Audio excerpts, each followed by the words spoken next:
Welcome to the Goddesses of Social Work podcast, hosted by Renita D Davis, licensed clinical social worker, board-approved social work clinical supervisor, and facilitator of the Goddesses of Social Work supervision community. Join us as we travel through the social work journeys told by the Goddesses of Social Work community members, past and present, as they make their way toward clinical licensure. Welcome to the Goddesses of Social Work podcast. I'm here today with Renita D Davis. The three most popular benefits of embracing change in your life are personal growth, new opportunities, and increased adaptability. At the forefront of this transformative journey is Renita D Davis, a strategic concept executor dedicated and committed to ensuring you never walk alone. Renita understands that every individual's needs and circumstances are unique, and as such, she tailors her approach to align perfectly with her clients' unique requirements. By working closely with her clients, Renita helps entrepreneurs and families discover their strengths, conquer challenges, and unlock their full potential. What you can expect is a collaborative and empowering coaching experience, one that focuses specifically on holistic coaching, advocacy, and educational support. Renita brings extensive expertise to the table, combined with a compassionate approach. With her guidance, you'll find the support you need to navigate the path of change and realize the tremendous benefits it can bring to your life. Welcome to the show, Renita. Well, thank you. Thank you. I'm so glad to be here. So glad to be here. It's a long How does it time feel? Yes, it is. We've tried this a few times, coming. but I'm glad we were able to do it today. So today's the best day to do it, right? Exactly. Exactly. Renita, reading your bio and saying your name repeatedly during the reading of it, I was like, am I talking about myself? It was a little discombobulating, even though this is such a great bio. You have done some amazing things. How does it feel, or what has been your experience meeting other Renitas in your lifetime?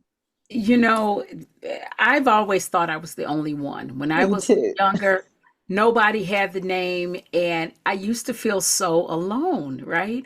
Because I didn't have the Tracys or the Sallys, or, I couldn't, as close as I would get is I had a friend. She just recently passed away. Her name was Bonita, Bonita. And so we would call each other twin all the time because that was about as close as we were going to get.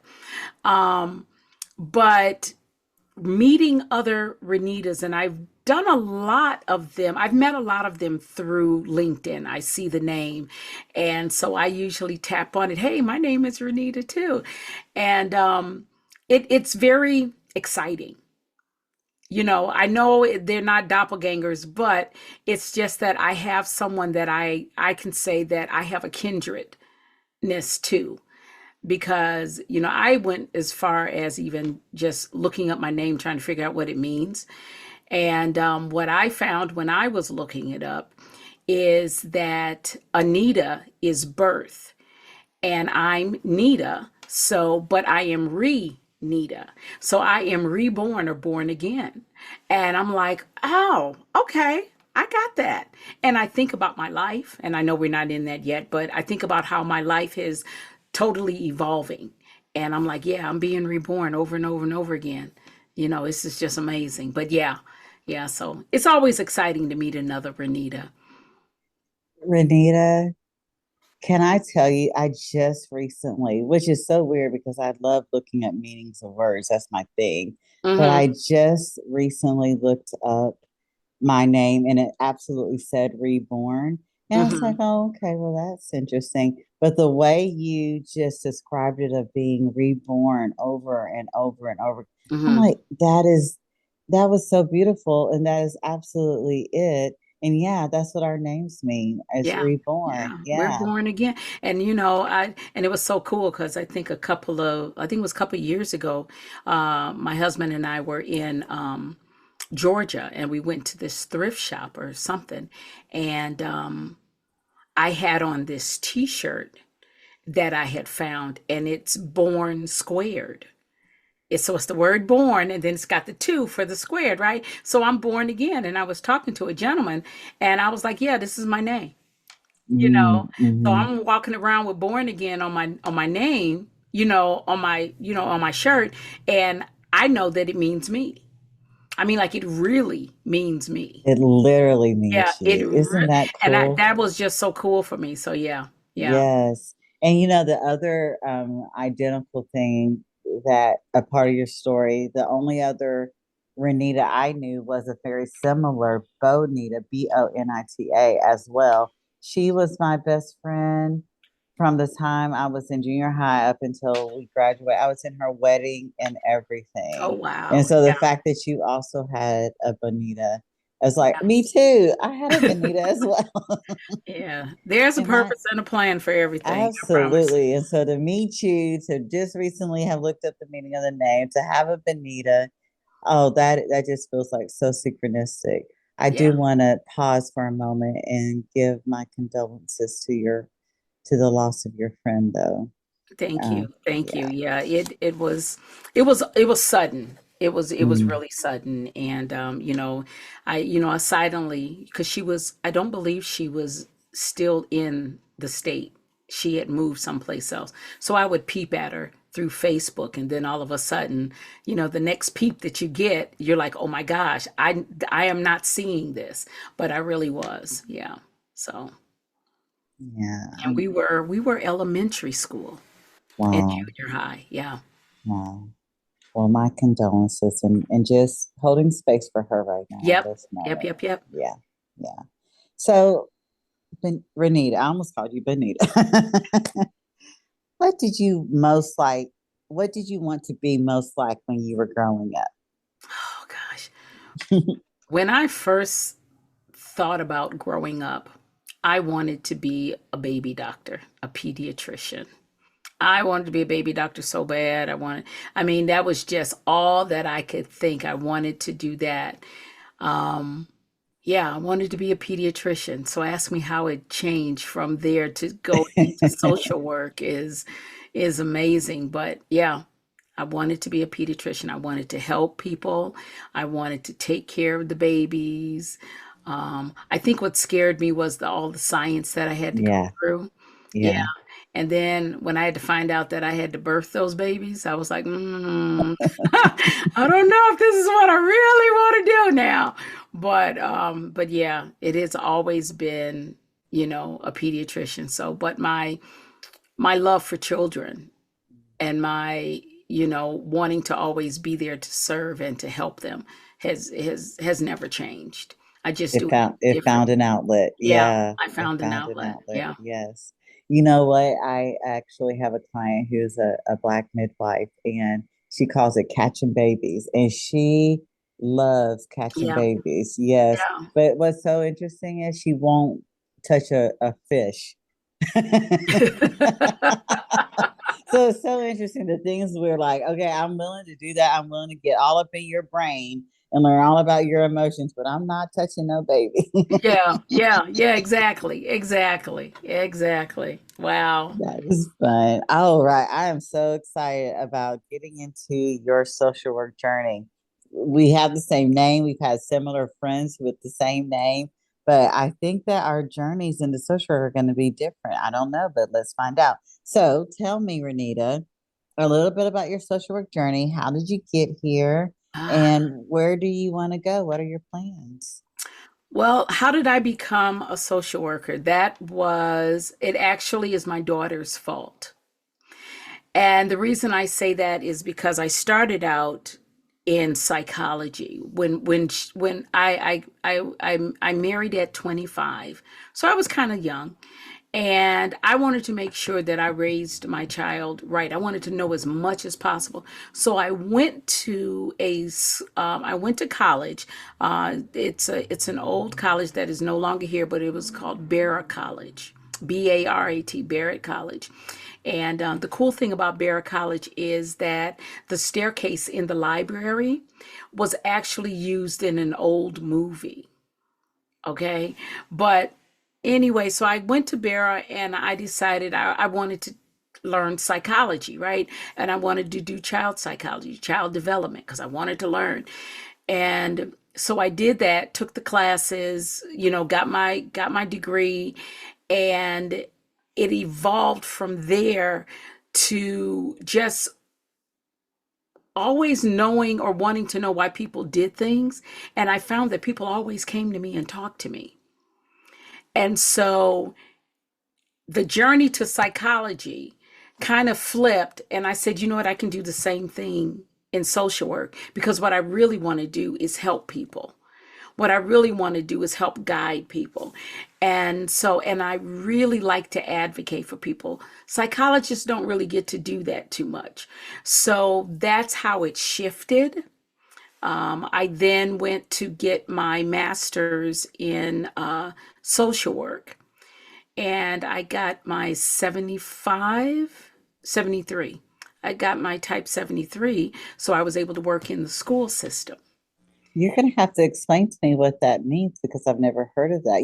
We're from different states, but Okay, before you explain to me what that means, how did you even learn about social work? Because here you are, psychology is very common. A lot of people go right. into psychology, but a lot of people don't even know you can do all of the things you're talking about Through in social work. social work.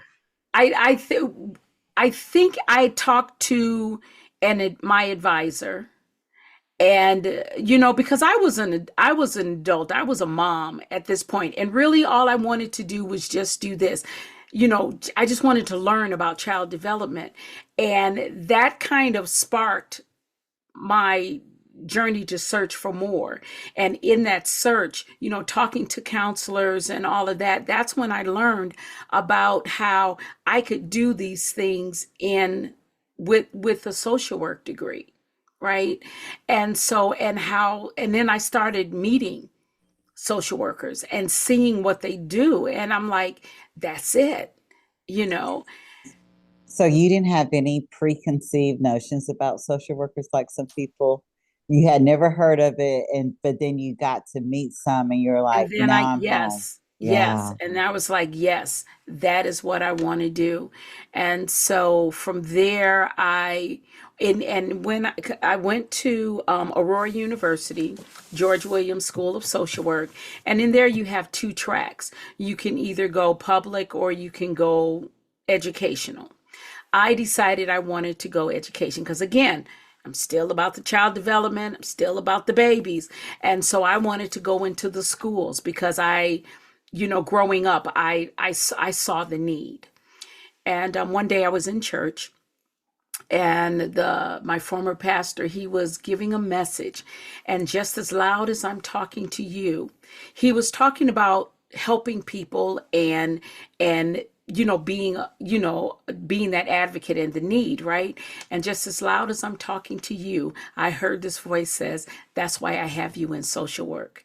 And I literally had to turn around and say, now who's talking to me, right? It was just that audible. And so I knew I was on the right path, that this is where I was supposed to be. So I do have my master's, and through my journey in the school system, I decided I wanted to be in administration. So most people, they go to the LCSW. I really didn't want to do LCSW because that was so more diagnostic, and I never wanted to really diagnose a child. I never wanted to have that on my, conscious, that I said this child has that, and then write, prescriptions or whatever. And that was another reason that kind of turned me from psychology as well, because again, you would have to label, and I just did not want to label because I always believed that there is a potential for growth and there's a potential for change. So I couldn't see myself doing those things. So I got my master's, and from there uh, what was it? American College of Education, and I got, oh, wait a minute, back up. Type 73. So the Type 73 is a license that I would be able to work in the schools. Okay. So because you have two tracks. So I got my license so that I would be able to work in the school system. And that was fine for me. That was all I wanted in life. And as I continued, I've been 20 plus years in the school system. And I realized that a part of that was also helping families. I am really good at turning things around for families. I'm really good at listening and de-escalating things. So I think in when COVID hit, I was promoted to the director of special ed. Okay, I mean, sorry, I was coordinator. Sorry, I was coordinator, but I was also the director because we had no director. So I was doing both, right? At the time, because there was all this COVID transition and whatnot. But so in that, I was also going to school to get my principal certification, because I realized that I'm really good at working with families and being in the community. And so I wanted to impact more than just one child at a time. How about if I can impact the families, right? So being in that position, I was able to, impact more people. And that's what I liked about it. I'm not just, putting a band-aid on one child's issue, or working them through their problems. I actually now have access to the whole family. One of the things that I used to do and I'm known for was during the IEP meetings. And, most times, if you ever see the dynamics of the IEP meeting, there's the parent, and then all around the whole table, all these people that look like they're supposed to know something, the teachers, all of these people that are in charge of your child. And I would watch the parent and I could see that, number one, they were scared. Number two, they really didn't know all of those acronyms that were being floated around. So I took it upon myself to always ask the questions so that they wouldn't have to say they didn't know, but they would hear the answers, right? And I was really good at, after the conversation, I would always tell the parent, oh, you know what? I need to show you something. Can you come with me to my office? And then I would read them sister to sister, girlfriend to girlfriend. This is what you need to do, right? I would equip them. If I had to reprimand them, pat them on the hand a little bit, you need to step it up. This is not right, but you can do something about it. So I was always encouraging. I never ever had a bad problem with that. They were always able to receive from me. So I understood my assignment. And so that was the place that I worked in. And I just recently retired. This is my year 2. And that's my social work journey. I mean, there's a lot of other things. I was always being put in the community. I remember one year, one school that I was at, they didn't pay me, but I was told that I was going to be, that over the summer, they needed a social worker. So Renita, can you? And I was so eager and excited. I'm like, sure. So during the summer, I was doing home visits. I was working with, all of this stuff that I should have been paid for. But because of my willingness and my eagerness to help and serve, I got all of this experience and stuff. And so now I'm in a space where, I have excellence. And I don't say that to brag, but I say that proudly because of all the knowledge that I've received, because they put me in places, one that should have been for more than one person, but they always give us the extra, right? And they don't realize that when you give me the extra, I will succeed. And guess what I have that you can never take from me? My knowledge, right?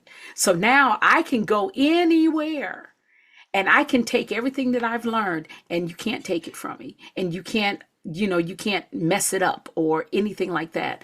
And so I would welcome the extra loads. I would never complain about it. I would just say, okay, this is some more stuff that I need to learn. You know, um, I have a lot of knowledge in my head, from those experiences, and I'm always using it. So, connections, everything. So, but that's my journey. And so now I'm retired, and Before I, you keep going, because I know there's a lot more. oh, I there's a mean, I whole, can't yeah, wait. yeah, yeah, But yeah. I want to lean into, because I do have, there's a lot of younger social workers who Hmm. enjoy the podcast, and I don't even think, and I've been doing this 26 years, the possibility of a social worker getting their principal certification was even a possibility. And I guess I want to, like, from school social work to principal certification. Hmm. Is that just in your state, or is that a Um, possibility? that I see, that's a good question. I'm in Illinois. So if you're working in the school system, any employee can go get their, certification. So teachers can get their principal certification. Because it's also because I had a master's, right? Then that gave me the eligibility to go and do more. And so that's how I took advantage of that.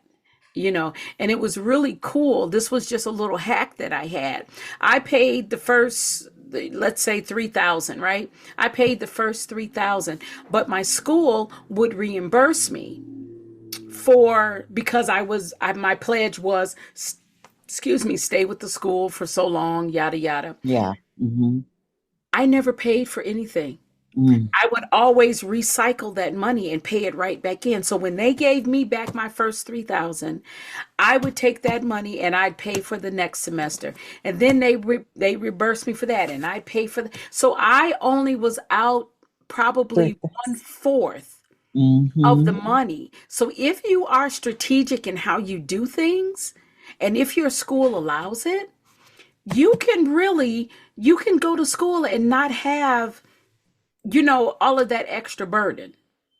So that was just a hack that I had. But yes, And I you know can do another that. social worker who she travels. Because she's a school social work. She goes to all the school Hmm. social work conferences, and they seem to be nationwide. And she goes and has these fantastic times, in the schools pay for it. So what I'm even hearing is, stay where you are, become a master, and then when the opportunities arise, even if it's not a title social worker, Hmm. if your vision and your mission is to help students and to help families, move into that space, even if it doesn't say Yes. social worker behind your name. Right.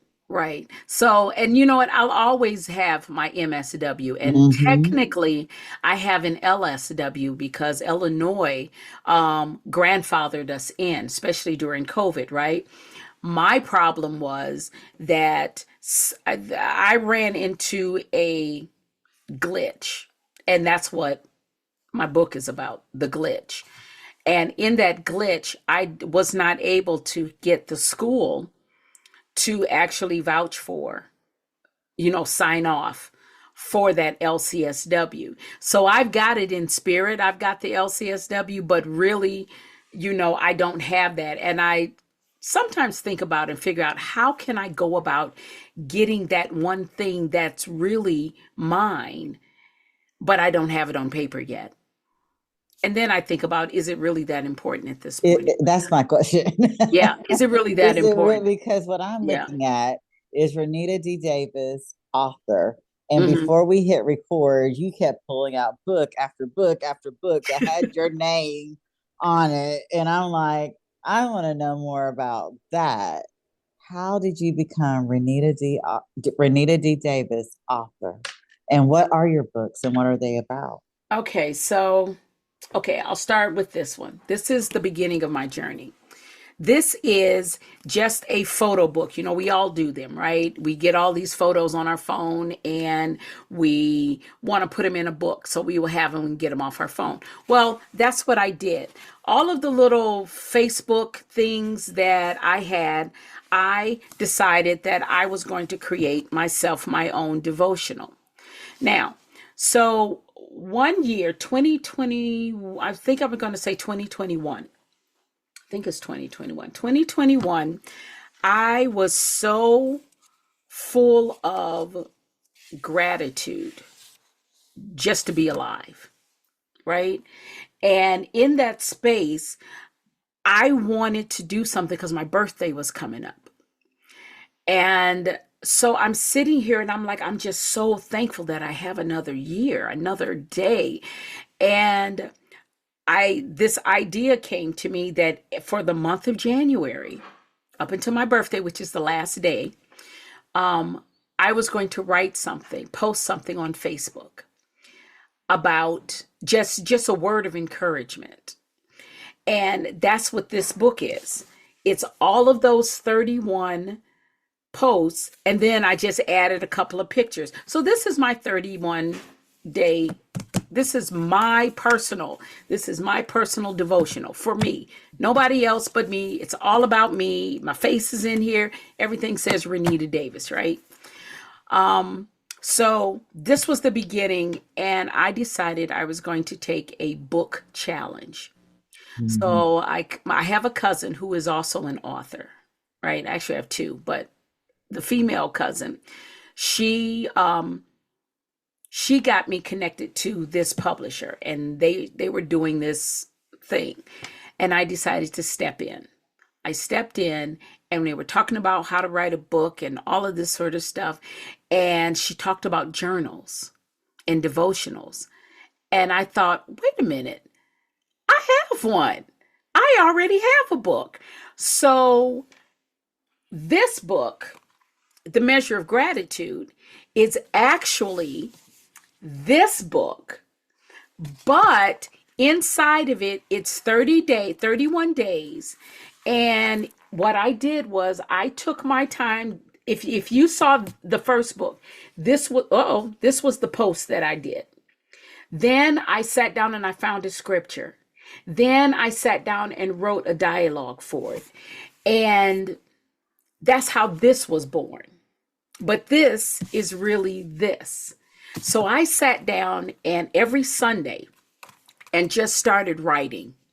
My writing time is early in the morning. Early in the morning. And again, you got to remember, it's during COVID time. So, church was not happening like we always did. So I was at home and I was able to do all these things. So that's how this one came. And this one, I am a best-selling author. And put it in the camera so we can see it. And what's the name of it? It's called A Measure of Gratitude, a 31-day devotional. Renita D Davis, A Measure of Gratitude, 31-day devotional. Come on through, Renita. Yeah. And even though you see this line over here, this is the tester that we get. When you first get it, they send you one that says not for resale, but this is the first print, right? So and before you move on, I want to just say congratulations on being a best-selling author on your first book. Thank you. It was so cool because now if you get this book, you're going to get that best-selling author emblem on there. This was an early one. So but yeah, so this was my first one, and even today I still use this book because it's 31 days. It doesn't give a day. It just says day 1, day 2, day 3. So for today, let's say today is the 8th. So if I was reading this book the first time, I would go through it for the whole 31 days.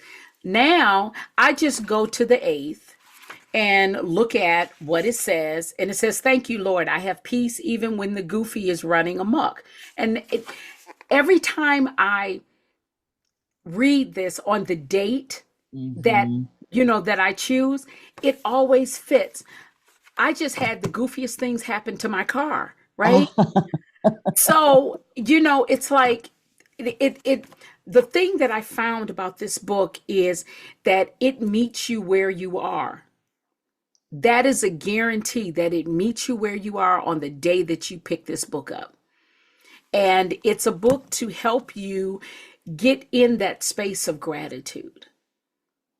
And that's what it's about. As you go through it, your ability to shift that mindset is amazing. It Yes. is. And so, yeah, I live in it's a gratitude. keeper. I write 5 to 10 things every day in my journal that things I'm grateful for. And I know because I do that, I continue to get blessed. And so Hmm. to have a structure of a 31-day gratitude structure, and like you said, it hits home on the day that you're reading it. Yes. I can't wait to get my copy. Are you going to give us a link so that we can put it in the Oh, podcast I sure description? will. I sure will. Definitely, definitely, because this book is on Amazon. Mm-hmm. Matter of fact, all of my books are on Amazon. I haven't done a book launch for the Book of Hope yet, but I was trying to figure out how to do it instead of doing the full-fledged book launch because of time constraints. I am getting my doctorate.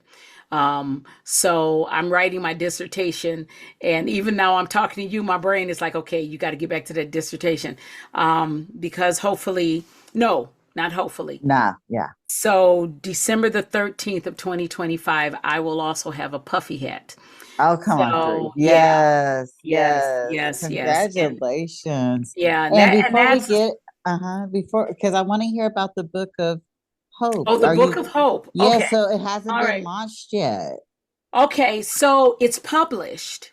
It's published. It's Okay. published, but I haven't. And usually, what a launch means is just that I present it to to present it to the public. Okay. And usually, when that happens, you give a like maybe a little discount, for everybody that buys it while I'm online, that kind of a flash thing, right? Yeah. And so I'm really thinking about doing that because not only does that, get the book out there, but that's how you get to best-selling status. Mm, And I'm looking at this and I'm like, you know what, God, you brought me through this thing that I talk about in here, and I want this to be a bestseller for you. yes. So I will be putting that out. I'm going to really try to do it within the next week. And I'll post it like on my social medias, and just really do a recording, um, and then put it out there. And then And everybody and that's our wanting to, podcast listeners will yes, also be able to. That is yeah, so what I'm looking at, and hold it up again, the Book of Hope by Renita D Davis. What I'm seeing is HOPE is an acronym. Are yes. you able to share what that acronym means for us? Okay, so yes. First of all, my mom's maiden name is Hope. Mm, Okay. And this picture hmm. is actually, I took this picture. I have a tray Wow. up here, up on my desk. That's the picture. Mm, Okay. hmm. So, but my mom's maiden name is Hope. So the word hope is very dear to me. But Yeah. in this, it's helping you to overcome, plan, and execute. Mm, Okay. hmm. So, because that's what I had to do in the situation that I talk about in this book, I had to recognize where my help came from, figure out who my tribe was. I had to overcome some obstacles. I had to learn how to plan. And Hmm. then I had to execute that plan. And all of that, God was in the midst of all of that. There are so many little nuances that occurred in this book, in my story, um, that definitely, it was nobody but God, right? Hmm. You Hmm. know that there was an intervention at this space to get to this space. And yeah, and so the first time I wrote it, it was an ebook. And Hmm. I could not tell the story completely. I just wrote the steps on how I did this thing. So I talked about, what help means. I talked about what overcoming means. I talked about how to create a plan. I've talked about what you do to execute, which is really your rinse and repeat, right? But this book literally has all of those components, but I also telling you the story behind how this happened and how I actually used each one of those things to get the result that I did to where you are now. And to I'm where I am thinking now. because you alluded to the clinical licensure and that being part of this hope Hmm. help overcome, plan, and execute work that you had to do. And I'm thinking about all the social workers who've taken that test and haven't passed it, especially those who look like me and you, Hmm. brown and black social workers. And this book sounds like it would be the perfect, inspiring, encouraging book for those who feel like they are supposed to have that thing, Hmm. that clinical license, and maybe feeling stagnant because that thing hasn't happened for them. But yeah, Right. look at you, Renita D. Davis, author with 3 books sitting in front of you and getting your working on your Right. dissertation, about to get that PhD behind your name. There are so many possibilities on this planet, including your principal certification. Not Right. even thinking you're a social worker, but now you're principal over a school. There are so many possibilities There are so many things other that I can than that do. Yes. one license. I, Yes. I I honored the license. Obviously, I Yes. have it, but there are so many other possibilities. And your book, Hope, speaks to help overcoming, planning, and And executing executing. on all Yes. of those possibilities. Yes. Yes. Yes. So it is, and honestly, it's a transparent story Mm-hmm. about, and really, it's the reason why I am retired now, because at the end of the day, God said, close the door. Mm. So that meant me walking away from what I loved, and that was working in the schools. But I had to walk away from it.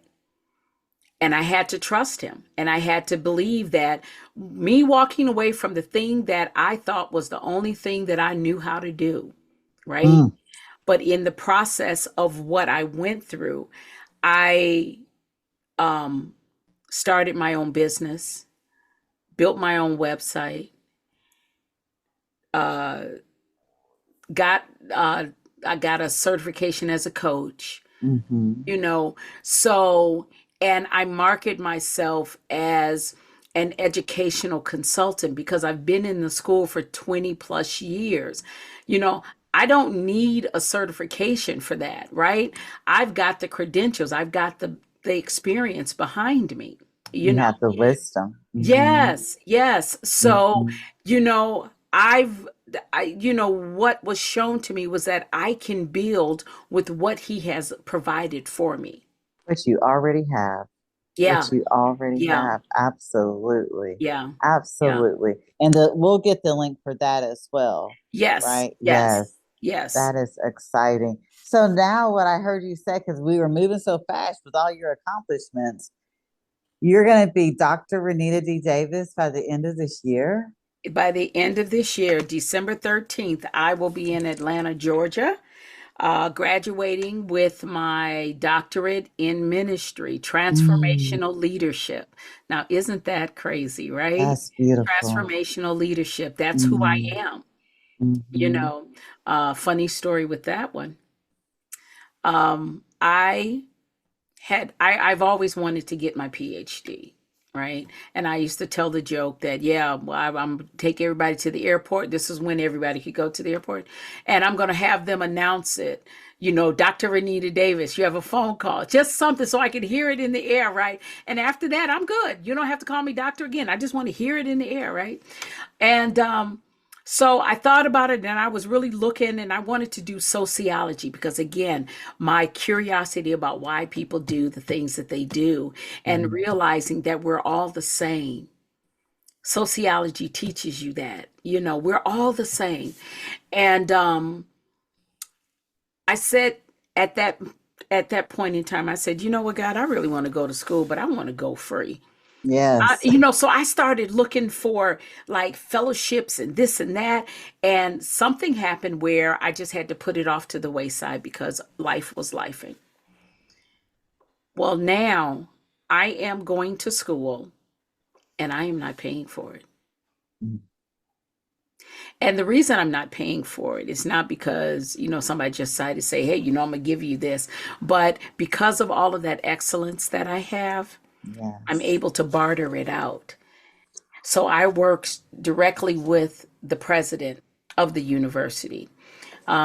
And I work behind the scenes and I do some things for her and just keep everything running. She just recently asked me if I would be the chief. I never remember this title, but it's like the chief operating officer or something like Mm-hmm. that. So I'm kind of like the executive administrative assistant. Mm-hmm. Okay. So I make sure everything is running smoothly, and if people need anything, again, I do things in the background. So so that's how this is happening. Um, so the bulk of what being in school would entail, I am not having to have to pay for that, you know, and that's a blessing. That And is a when it, blessing. yeah, and when it landed in my lap, I thought about it, but when I heard the title, Transformational Leadership, I would be crazy if I didn't take it because it's me all over the place. Mm-hmm. Mm-hmm. So yeah, Reborn. When I think yes, about rebirth, over and over over and again. over again, Yes. you are walking your name out. You're Mm-hmm. walking our name Mm-hmm. out. Yeah, we're walking our You're name out. walking it Yeah. out. I'm doing us Yes. proud, right? Yes. Yeah. Yeah. Yeah, Yes. doing And us I'm proud. also just thinking too with the glitch that happened was also for your good, was also for, yeah, Yes. because if you Yes. had stayed on that trajectory, you wouldn't have the bandwidth or the space to be Mm-hmm. behind the scenes of this university, getting your doctorate paid for Mm-hmm. free, becoming Dr. Renita D. Davis on December 13th, 2025. Had Yeah. that glitch not Yeah. happened a few years Had back. that glitch had not happened. And I don't want to be a spoiler alert so nobody actually reads the book, but that's some of the things that I talk about because, sometimes we think that trouble comes our way and it's the enemy. Sometimes we get in our own way. And sometimes God will pick you up and say, you know what, you weren't listening the first time. Let me help you out to get where you're supposed to be, right? And so we have to, at that point in time, we have to really just like take the punishment and say, okay, what do I do next? Mhm. And keep it moving. And through this whole thing, that I'm not going to say anymore, but yeah, it's a very interesting story. And at the end, there's a couple of sentences in there at the end that puts a shift in my testimony because that's what this is. This is my testimony of Mhm. one moment in time that catapulted me to be sitting here with you. Amazing. I was Yeah. thinking while you were talking, I've been obsessed with Oprah lately, so I've been watching all her commencement speeches that she's done Hmm. over the years. And she says repeatedly, there's no such thing as failure. It's just God's way of redirecting us on our divine path. Yes. And that's what this feels like. Yeah. It was God's redirection for you. Yeah. Yeah. Absolutely. This is so beautiful. Okay. All right. I'm going to stop. We only answered the first question. Okay, So, okay. I'm not going to talk anymore. I'm not going to talk no, so it was much. Okay. beautiful. It was so inspiring. It was absolutely what we need to hear today, what I need to hear. And again, that was our prayer, right? Is that those who Hmm. need to hear this will hear it. But Renita D. Davis, as social workers, we usually have communities or populations that we are passionate about and perhaps work in, like domestic violence, child advocacy, or prison reform. What population are you most passionate about and why? And I think we kind of know that a little bit, but Um, why did you yeah, get so passionate about it? I'm going to try to make this short. Um, Make it what it needs to be. Growing up, I have always been the one on the bottom end. Um, I was part of an anthology. And in the anthology, the story that I wrote was called Ever Changing. I think it's called Ever Evolving. Okay. And in that story, I talked about how, being the darker of the Mm-hmm. family, outside of my Mm-hmm. dad. But when Mm-hmm. it came to the grandchildren, right, I was the darker one. And the mishandlement, and I just made up a word, I that love it. has occurred with me is also, and I'm going to use it, is an epigenical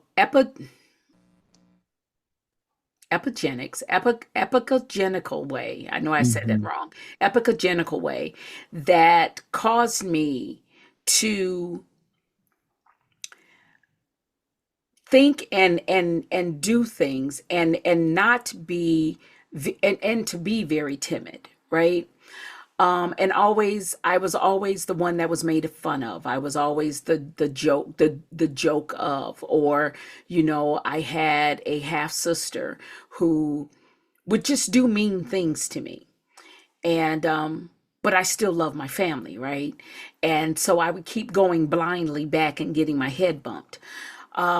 So when I chose my population, I don't think I chose it. I think my population chose me because I could so resonate with those who were at a disadvantage. I think that's why being a part of the special ed department was so passionate for me, because these are the families that don't get everything that they need. And one is because they don't know.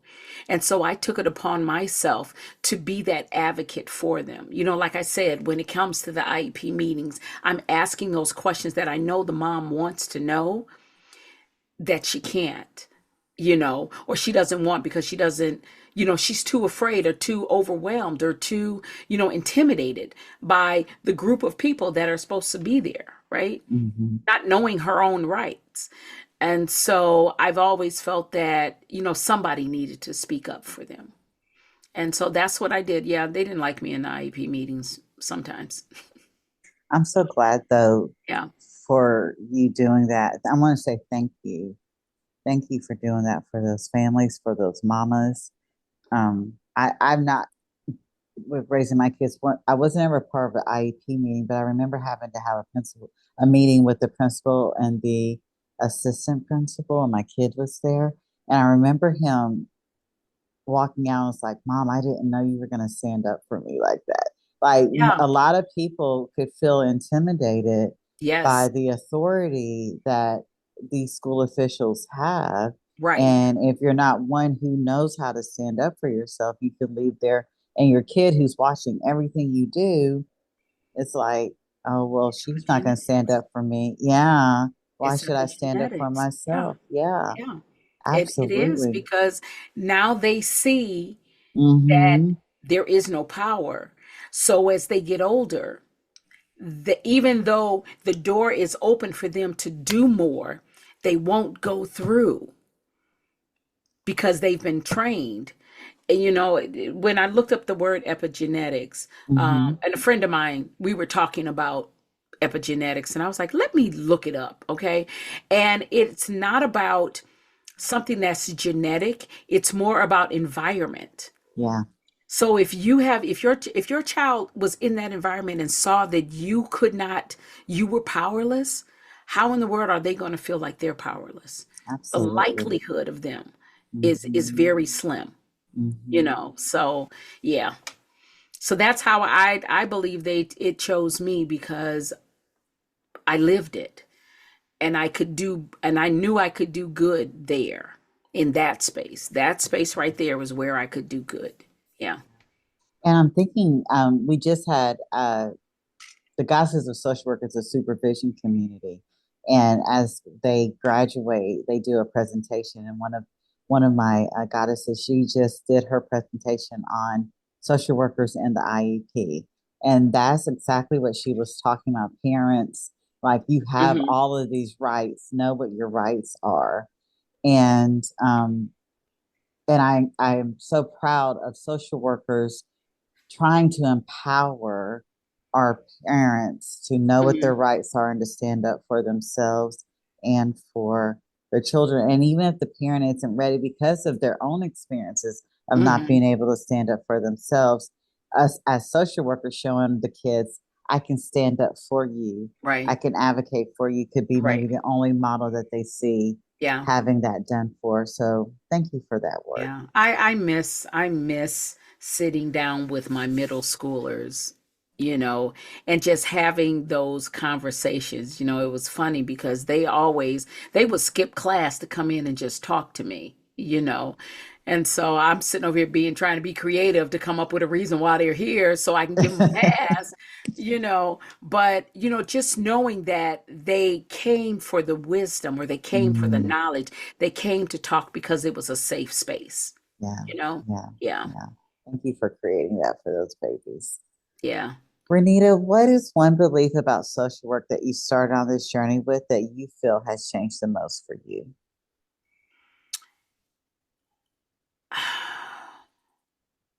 Something that has changed. Honestly, I don't think anything, my idea of a social worker, I don't think anything's really changed. Hmm. You know, I can't remember exactly, when reading that question. I'm trying to think what did I write? But no, You said exactly what you're yeah, saying now. I don't think any, because being a social worker was so true to me. And it was part of social work is a calling. Yeah. There are some people that think, okay, they're going to go into social work because it's easy, and but you don't get paid what you're worth. And the only payment that you get is to see someone get that aha moment. And that's where you get your payment, because you know that you've done everything possible and you have just changed a life. So Mhm. I've always had that in me. And so that hasn't changed for me. That hasn't changed for me. I still believe that social workers are like the best thing since sliced bread. We are, and we Yeah. are. Yeah. And everybody needs a social worker. Everybody Mhm. needs a social worker, or someone that is in that role to help move you forward. Everybody needs one, whether they know it or not. Absolutely. Regardless of their socioeconomic status, too, I think, too. Yes. And I think that was part of how when we initially were talking about this question, you said that your belief hasn't changed, but I think you were expressing that it's been expanded because of all the different types of Yes. families and people that you have worked with. I concur. Yes. Mhm.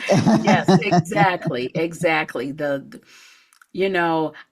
I even now I can hear it in my voice. My love for social work, my love for Mm, being a social worker. I don't regret it, not one bit, because even though I'm retired, I am still social working, you know? I'm still social working because it's ingrained in me. My it's antenna who is we up. are. Yeah, my Yeah. antennas. And I used to work for the Department of Children and Family Services for a couple of years. And the knowledge that I received there. So I'm even more in tune to the needs of Mhm. families. And even when I'm in public, that DCFS antenna is still up because I'm looking and I'm watching. And, I can't do anything, right? Because I'm not DCFS, so I can't, intervene. But as a human being, I can at least see it and I can pray about it, right? If there is something I can do, I will. Um, I think one time my brother and I were in a hospital, and there was a father, and you could tell his daughter had a special need. And he was really, really frustrated. And without thinking, I automatically went over there and I said, can I help you? Is there? Well, she won't come outside, or she won't come with me. And she plopped on the ground. So I plopped on the ground too. And so I asked her what was going on. Long story short, she wanted McDonald's. So I went to the dad and I said, she wants a burger. And and just the relief on his face, because she couldn't articulate it, or either he wasn't listening, you know. Mhm. Um so yeah, I mean I think the funniest story that I have is when I was in an elementary school, and there was this little Spanish speaking baby. It was kindergarten. And again, Mrs. Davis, he keeps crying. We don't know what's wrong. We can't understand him. He's plopped on the floor. So I sat on the floor with him. And I asked him, I said, what's wrong? And so he's talking in Spanish, and I'm not hearing a word and understanding and everything. But the one thing I knew to do is to repeat the last word he said in Spanish. And that's what I did.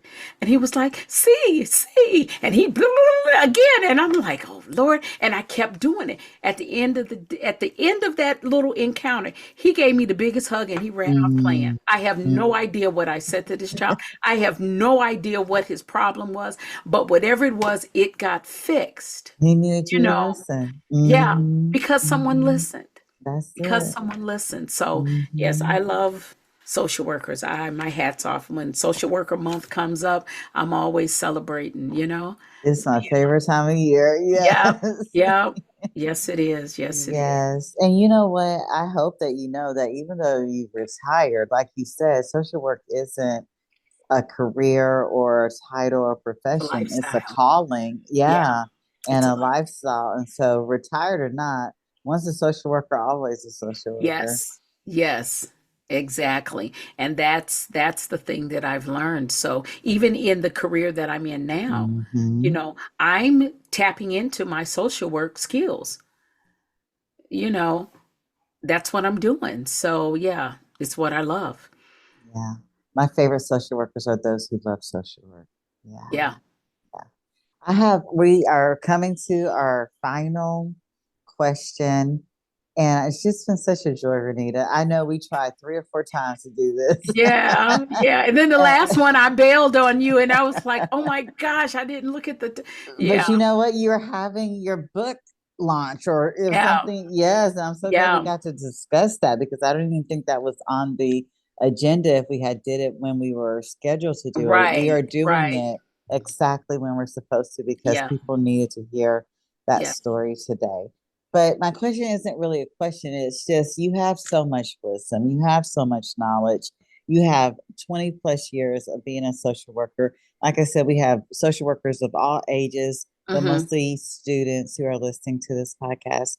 What would be some final words of wisdom that you would like to leave them with? That always changes. It Mm, always changes. But I think the one thing that I would say to someone who is interested in social work or just social work in general, continue to do what you love and don't be afraid. There are so many avenues that being a social worker that you can do. It's not just, that one thing that got you through the door. mhm. Like we said, it's a lifestyle, it's a calling. And being a social worker just helps everybody. So I would say continue to do what you love, stay focused, and what you do will come back to you, especially when it's the good. Yeah. Absolutely. As evidenced by, which is one of my favorite phrases, as evidenced by you getting your doctorate paid Yeah. and becoming Renita D Davis, Yeah. PhD, by the end of this year. Yeah. Yeah. Congratulations on all your wins. And Yeah. thank you so much for the work you've done over the last 2 decades, loving on these babies and supporting these families. My Your life pleasure. matters. Yeah. My Your life pleasure. matters. Yeah. My pleasure. My pleasure. You had asked me about how people can reach me. Yes. Hmm. Oh gosh. Okay. So I have a website. It is